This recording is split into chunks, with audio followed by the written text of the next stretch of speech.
I'm Barbara, and since I've been in Italy, I've experienced a lot. The one thing I haven't experienced is I witnessed somebody accept Jesus into their life. It was really amazing because she didn't publicize it first. Me and my friend walked over to her and we asked her if she had accepted Jesus, and she said yes, so we led her to the blue tent. It was just amazing to witness. Hi Mom and Dad, it's Rachel.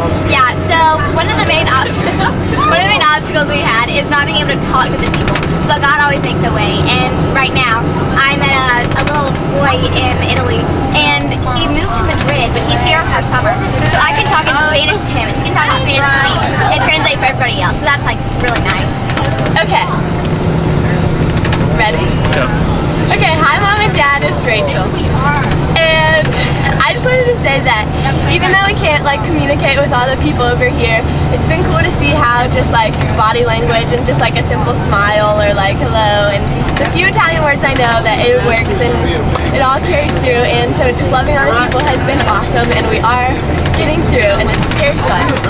Okay, so yesterday at the festival there was this guy in a white shirt and he was there for most of the services, and you could kind of tell that he was curious, kind of not.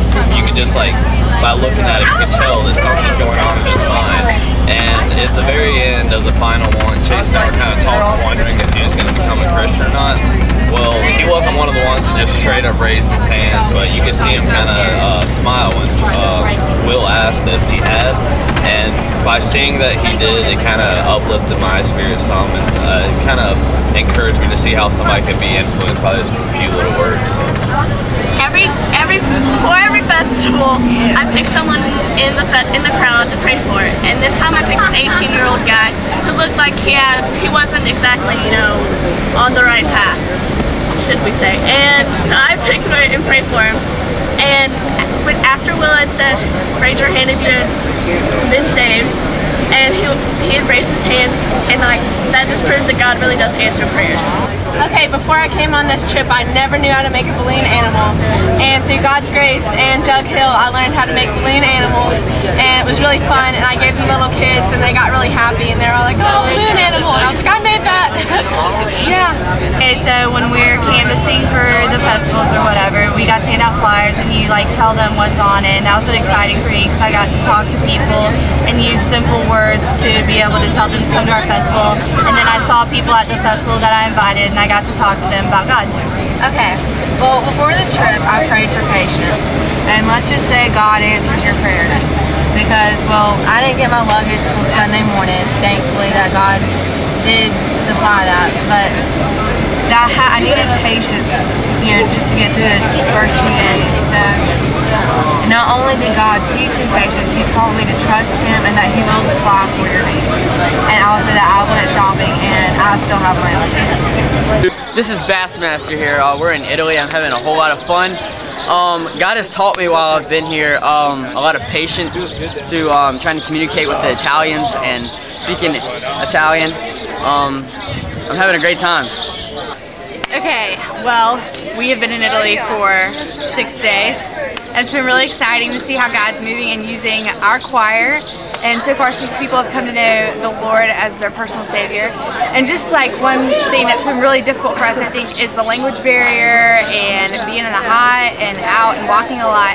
So I really felt like God was calling me to encourage my fellow believers this week. So even though I haven't really been interacting with Italians so much, I've been encouraging my fellow choir members to have joy in the Lord, which has been really exciting, and we've seen a gradual increase of joy and excitement and energy, even though we're all exhausted. So the Lord is here and present in Italy, and we're excited to see what He's doing for the rest of the time we're here. Alright, my favorite part of this trip so far was when our bus first got to go canvassing, and we went to a city that we were going to be working for a festival the next day, and our civic group went out with the pastor and walked up to his church, Spirit and Gospel. And when we got up to Spirit and Gospel, we prayed for his church in English, and then as we were walking away, we stood by this statue that's kind of a Catholic point in the middle of the town that the pastor was really concerned about, and we stood there and he prayed in Italian, and it was so wonderful to think and know that God hears every single language and knows every single word coming out of our mouths, because we honestly couldn't know what he was saying except Grazia, which we heard almost every other line. He was so thankful for the fact that we were here, but it's so cool to know that God knows every single word. Well, yesterday at the Block Party Festival thing, I got to play soccer with a bunch of little Italian boys and girls, and that was just really fun because it's like something that transcends cultural boundaries, and that's kind of like the same way God transcends cultural boundaries, and it was just a way for us to share and have a good time before we went over and did our worship service. So anyway, it was when we were at the biggest party we've had. It was our second one, festival, and I met this guy, and it was after everything was done, and I was eating, and he was talking about music. He was into Metallica, right? You know, and I was like, oh, that's really cool. And we were talking about albums. I was like, my favorite's a Black Album. He gets all excited, and he's like, oh yeah. So he's talking about it, and so we asked him. We go, are you a Christian? He goes, no. And we're like, oh, are you Catholic? And he's like, and he goes, I study yoga. So we're like, oh goodness. Okay, so anyway, so I keep talking to him, and I find out like my favorite band is Dream Theater. I love them. It's amazing. And I talked to him about it, and he goes, yeah, I love them. And he starts naming me all these songs. He says he's covered some of their songs. I don't know if he was good, but he said he plays guitar and stuff.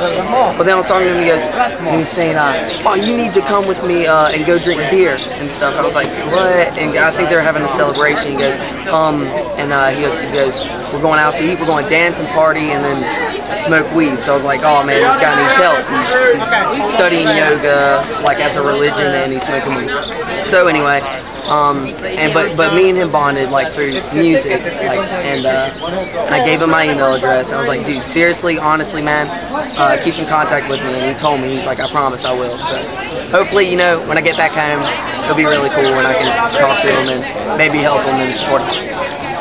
God has taught me to appreciate air conditioning, because in Italy they don't have any air conditioning here, so it's hot every day. Yeah.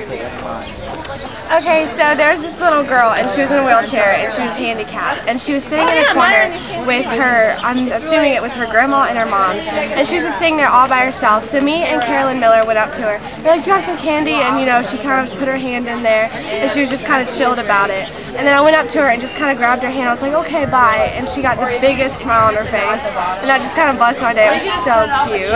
Hi, I was assigned to this booth the other day, and it was actually lassoing, and there weren't any kids really playing with that, but there was a lot of kids interested in the parachute games, and I really like playing parachutes, and I was assigned that booth for the next day, but I just decided that we would get in and play some parachute games with them, and I got a couple of my friends together, and we got a bunch of little kids playing parachute, and they had a blast, and we gave them candy, and it just really made my day to, you know, play with the kids and talk to their parents and stuff like that. So. Okay, I was talking to one of my friends the other day at the festival, and he came up to me and he was like, I'm really frustrated because I feel like I'm not doing anything useful on this trip. And I was like, you know, it's okay, God can use little things. And it was so cool because I kind of did one of those things where like I'd heard that before, but like I hadn't really seen that in, I guess, my trip so far. I just kind of said it to make him feel better. And I was like, I'm about to go use this hummingbird right here for God's glory, because I made a balloon one. That was what I was working at. And so I walked over to where these kids are and started making them some balloons, and I hand out the hummingbird or whatever, and this old man walks up to me. And it was really encouraging because I don't really feel, it's really hard to just walk up to someone when you don't know how much English they know. So he came up and he was like, you know, are you American? Really broken English, but it was great because I knew a little bit of Italian. And he started talking to me and trying to figure out all this, but asking me questions. Like, I didn't say anything barely. He was just like, why are you here? What is this God thing? Blah, blah, blah. You know, he's saying he was Catholic, but it was amazing. And at the end, I was like, can I pray for you? And his name is Nalo, so if anyone wants to pray for him, that'd be fabulous. And I just prayed for him, and he probably understood like nothing I said. But I try to use his name a lot just so he could know that I was speaking to God about him. And at the end, he was this old man. I'm sure he was so stubborn in his faith. But he just looked at me and said, thank you so much. And it just meant a lot to me. So if you can pray for him, that'd be great. It's pretty much the best day I've ever had. I guess you could say it's pretty serious.